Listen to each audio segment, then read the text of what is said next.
Welcome back to Panther Sports Zone. My name is Khalid Gray. And I'm Cohen Parker. And today we have a jam-packed episode. We have men's and women's track and field. We have softball and baseball, as well as tennis in the state of their season. To start off today's episode, we're going to dive directly into men's track and field. The men's track and field teams were in action this past weekend at the 97th Clyde Littlefield Texas Relays and Bobcat Invitational and put on a great showing. Julian Dawkins stood out in his own heat with a time of 10.74 seconds, while the 4x4 relay team consisting of Kellen Morgan, Christian Derrick, Isaiah Brown, and Bryce McFadden delivered a great time of 3 minutes 13:21. While at the Bobcat Invitational, Dawkins set a new personal record of 21:52 seconds in the 200 meter on the first day. Sebastian Cruz ran the 800 meter at 1 minute 54.50 seconds. Caleb Harris finished at 2 minutes and 1 second, and Jaden Johnson set a new personal best with 2 minutes and 1.73 seconds. On day 3 of the Invitational, the 4x4 relay team competed with a time of 3 minutes, 11.03 seconds. In field events, Caden Berry threw for 44.6 meters in Section B of the shot put. The following day, he threw for 15.46 meters as well. PV men's track and field set their sights on April 4th through the 5th, where they'll be participating in the Tom Tellers Invitational. We will watch their performances, and we wish you the best of luck, Panthers. Tuning into women's track and field were in action this past weekend at the 97th Clyde Littlefield Texas Relays and Bobcat Invitational and put on a show. On day 1, Treasure Bethia and Zara Richardson competed in a Section B of the 400 meters with times of 59.06 and 59.70 respectively. Zara Richardson in the 800 meters clocked a time of 2:15:32, with Leah Murphy following closely with a time of 2:18:55. Christina Fitzpatrick and Kamar Bradley had achieved season best times in the 5,000 meters with times of 19:45:49 and 20:07:54 respectively. In the field events on day 1, Kiana Otis made her mark in discus throwing 42.25 meters. The 4x4 relay team comprised of Treasure Bethia, Zara Richardson, and Nikiah Williams and Jasir Miller made a huge run, placing second in their heat on the second day, barely missing the qualifying rounds despite a notable performance. Chris Lindgreen and Michaela Booker threw 13.68 and 13.54 in the shot put respectively.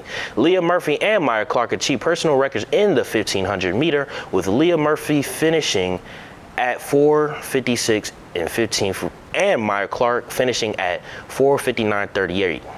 Day 3 showcased the women's 4x4 relay team, including Treasure Bethia, Zara Richardson, Nikiah Williams, and Janiyah Wilkins, who put up an impressive time of 3:48:42.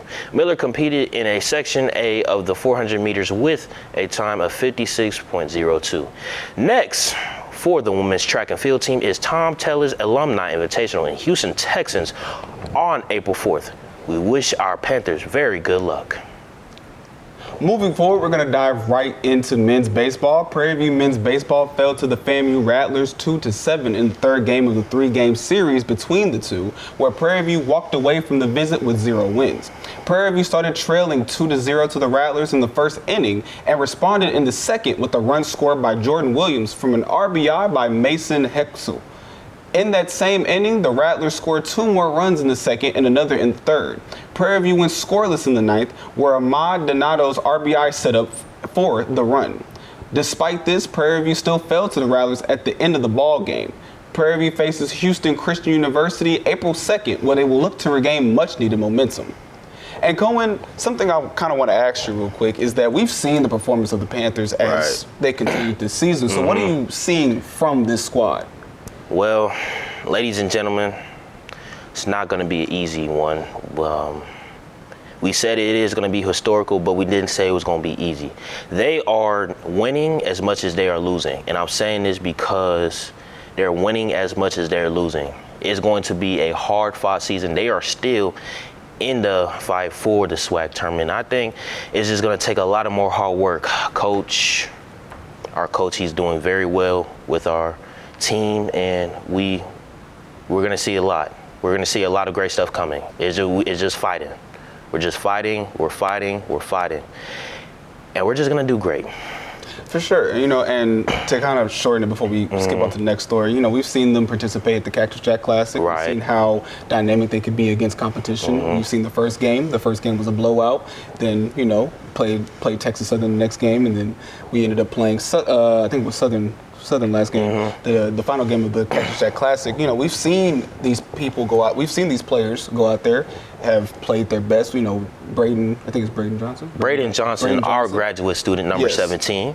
Braden Johnson has been playing phenomenal. This is his last, I think one of his last couple One of years. his last season. We're going to miss him, man. We are. But he's doing great. His contributions to the team are great, not only in his performances on the field, but as a leader for the dugout. So, like I said, slow season, and like you mentioned, very slow season as well. Now, something that we aren't used to seeing. Not really. Lots of games left in this season. A lot more baseball to be played. They're halfway in the season. Exactly. Halfway into the season. These are just mid-season struggles. It's okay. Everybody has. It doesn't defy a team. Of course. Does not define. What's going to defy the team is the practice. How is their mentality going into the rest of the season? That's what's going to defer from Prairie View to the rest of the SWAC. So yeah. Exactly. But moving forward, let's dive into the next story. Right. Tuning in to our ladies behind the bat, the Lady Panthers have been on fire recently, winning 6 games in a row and re-solidifying themselves as a dominant force in the SWAC. In their most recent visit in Lorman, Mississippi against Alcorn, they swept the Braves, winning each match in assertive fashion. On Sunday, Prairie View overpowered the Braves, winning 13-0. Wow. Leaving Mississippi win 3 and more notch on their belts. The Panthers scored in bunches early, scoring 3 runs between the first 2 innings. Their most dominant scoring game from the 3rd and 4th innings, where they put on a masterclass offensively, scoring 10 runs total. The match ended with Alcorn going scoreless and Prairie View walking away with a huge win in their margin. Freshmen Kirsten Tinsley, Kayla Zaid, Mia Nunez, Aaron Talley, and Isabella Rodriguez each scored 2 runs and 8 runs apiece, sharing the scoring load. In addition, Lainey Naderhofer, Janiyah Thomas, and Michelle Meeks each had a run of their own, contributing to the win. Our Lady Panthers will be back in action Tuesday, April 1st against the University of Texas at San Antonio, where they will face the Road Runners and look to extend their winning streak to 7. Good luck, Panthers. So, like we just mentioned, they've been on a 6-game win streak. Oh, man. It's been nothing but dominance. Anybody that has stepped up to the Panthers has been met with resistance.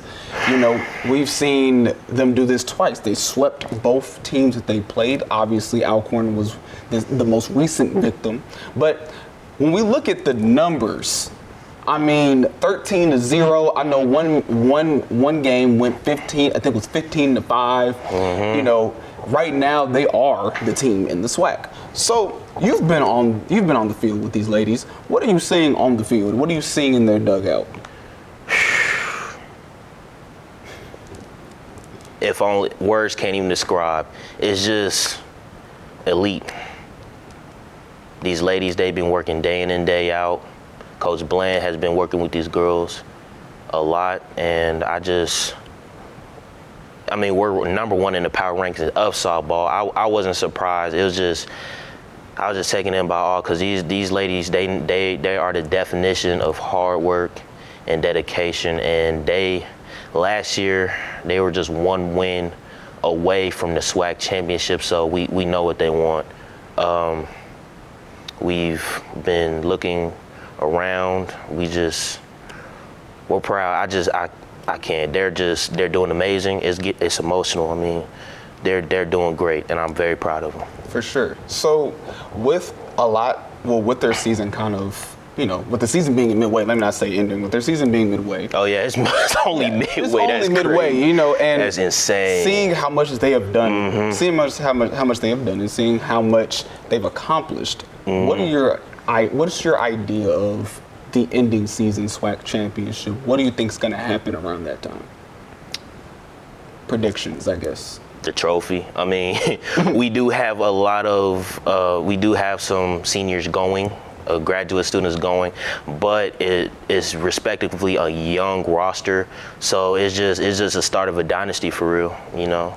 And I can't wait. I'm here for it. I'm a freshman covering all these sports games, and I just can't wait.